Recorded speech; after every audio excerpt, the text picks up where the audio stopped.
أعوذ بالله من الشيطان الرجيم بسم الله الرحمن الرحيم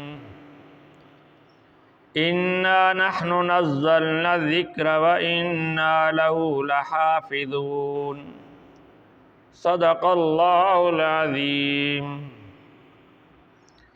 یہ جو آیت ہے سورہ ہجر کی آیت ہے، اس میں اللہ رب ذوالجلال نے قرآن مجید کے بارے میں بیان فرمایا ہے۔ یہ قرآن جو ہم اس کا درس دے رہے ہیں، اس کو پڑھ رہے ہیں، اور اللہ رب ذوالجلال نے ہمارے لیے دستور عمل بنا کر بھیجا ہے، تو اس قرآن کی حفاظت کی ذمہ داری بھی اللہ رب ذوالجلال نے خود اٹھائی ہے۔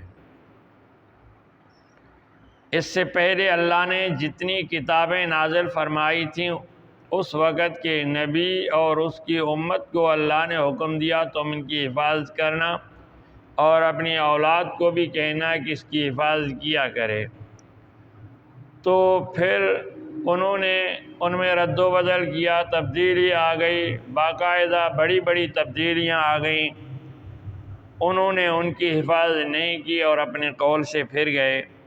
لیکن اللہ رب ذوالجلال نے جو قرآن کی حفاظت کی ہے، وہ رسول اللہ صلی اللہ علیہ وسلم کے دور سے لے کر انشاءاللہ قیامت تک قرآن کی حفاظت ہوتی رہے گی، کیونکہ اس قرآن کے بارے میں رب ذوالجلال فرماتے ہیں اِنَّا نَحْنُ نَزَّلْنَا الذِّكْرَ وَإِنَّا لَهُ لَحَافِظُونَ۔ ہم نے ہی اس قرآن کو نازل کیا ہے اور ہم ہی اس کی حفاظت کرنے والے ہیں۔ تو اللہ رب ذوالجلال نے اس کی حفاظت کا انتظام کیسے فرمایا ہے کہ ہر وقت دنیا میں لاکھوں کروڑوں اس کے حافظ ملتے ہیں، اور ان کو برزبان یاد ہوتا ہے۔ پھر رمضان شریف میں تقریباً ہر قابل ذکر مسجد میں قرآن پڑھا جاتا ہے اور مسلمان سنتے ہیں۔ مدارس میں لاکھوں کروڑوں کی تعداد میں طلباء کرام اس کو یاد کرتے ہیں، اس کی حفاظت جال نے اٹھائی ہے۔ اس کی حفاظت کے واقعات ویسے تو بہت ہیں، ایک چھوٹا سا واقعہ پیش کرتے ہیں۔ مامون الرشید بنو عباس کا ایک خلیفہ تھا، ہارون الرشید کا بیٹا تھا۔ اس کے دربار میں اہل علم آتے تھے، کبھی کبھی علمی گفتگو ہوا کرتی تھی۔ ایک دفعہ ان اہل علم میں ایک ایسا شخص بھی آیا جو بہترین لباس میں تھا، بہترین شکل و صورت کا تھا، اور اچھے انداز میں فصیح و بلیغ گفتگو کر رہا تھا۔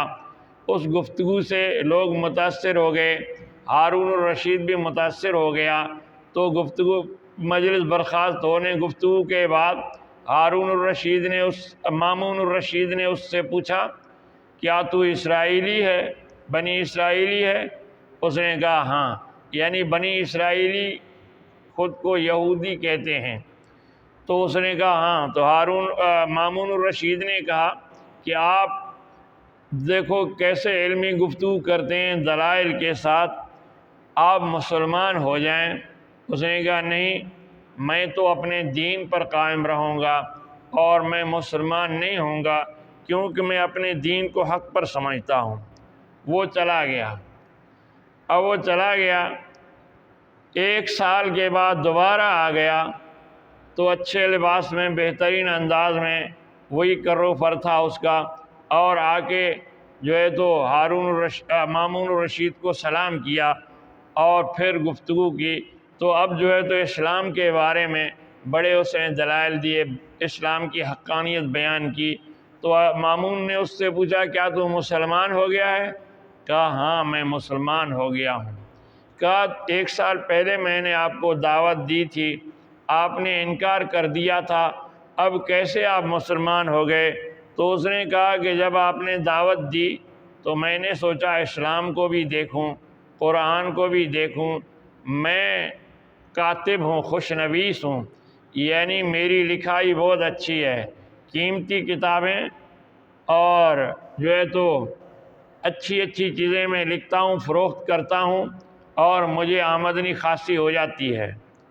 میں نے تورات کو لکھا خوبصورت خطاطی میں، اور اس میں اپنی طرف سے مختلف جگہوں میں نے رد و بدل کیا۔ میں نے اس کے 3 نسخے یعنی 3 کاپیاں میں نے لکھیں، جا کر میں نے اپنے یہودی علماء کو پیش کیں۔ وہ خوش ہو گئے، انہوں نے پڑھ کر مجھے انعام و اکرام سے نوازا کہ تو نے خوبصورت انداز میں اچھے طریقے سے ہمارے کتاب کو لکھا ہے اور ہمیں دیا ہے، بہت اچھا ہے، خوبصورت ہے، آپ نے بڑی محنت کی ہے۔ تو میں نے جو اپنی طرف سے رد و بدل کی تھی ان کو پتہ ہی نہیں چلا۔ پھر میں نے انجیل کے نسخے لیے عیسائیوں کے، اس کو میں نے لکھا، اس میں بھی اپنی طرف سے بہت سی جگہوں میں نے رد و بدل کیا، ایک کے بجائے دوسرا لفظ لکھا، دوسرے کے بجائے تیسرا لکھا، اسی طرح میں نے اس کو تبدیل کر کے عیسائی علماء کے پاس اور ان کے راہبوں کے پاس لے گیا۔ انہوں نے ان کو دیکھا اور پڑھا، بہت خوش ہو گئے، مجھے انہوں نے انعام و اکرام سے نوازا اور انہیں پتہ ہی نہیں چلا کہ میں نے اپنی طرف سے اس میں تبدیلیاں کی ہیں۔ پھر میں نے قرآن لکھا، اس کے 3 نسخے میں نے لکھے اور اس میں نے رد و بدل کیا۔ اپنے علاقے کے اسلامی جو بڑے بڑے عالم تھے میں ان کے پاس چلا گیا اور ان کو جو ہے تو میں نے مختلف عالموں کو یہ نسخہ میں نے پیش کیا۔ انہوں نے جیسے ہی پڑھا دیکھا کہ یہ تو غلط ہے، کہاں سے تو نے لکھا، کہاں سے تو نے دیکھا، کس نسخے سے ان کو لکھا ہے، یہ غلطیاں ہیں، ہم تو اس کو نہیں لیتے۔ یعنی انہوں نے بھاری قیمت دے کر، انعام دے کر دوسرے لوگوں نے مجھ سے اپنی کتابیں لی، لیکن مسلمانوں نے لینے سے ہی انکار کر دیا، پڑھنے سے ہی انکار کر دیا۔ یہ لفظ اصل قرآن میں تو نہیں ہے، تو نے ادھر یہ تبدیلی کی ہے، ادھر وہ تبدیلی کی ہے۔ تینوں علماء نے مجھے قرآن واپس کیا، تو میں سمجھ گیا کہ اصل مذہب حق قرآن ہے اور اسلام حق ہے، اسی وجہ سے میں کلمہ پڑھ کر مسلمان ہو گیا۔ تو اس طرح جو ہے تو قرآن کی حقانیت ہر وقت موجود رہتی ہے۔ انگریزوں نے بھی پارلیمنٹ میں، برطانیہ کے پارلیمنٹ میں قرآن کو ختم کرنے کی قرارداد منظور کرائی تھی، انہوں نے کوشش بھی کی تھی لیکن قرآن کو ختم نہ کر سکے، کیونکہ ان کو پتہ چلا تھا کہ بھئی کروڑوں لاکھوں لوگ قرآن کے حافظ ہیں، ہم اس کو ختم نہیں کر سکتے۔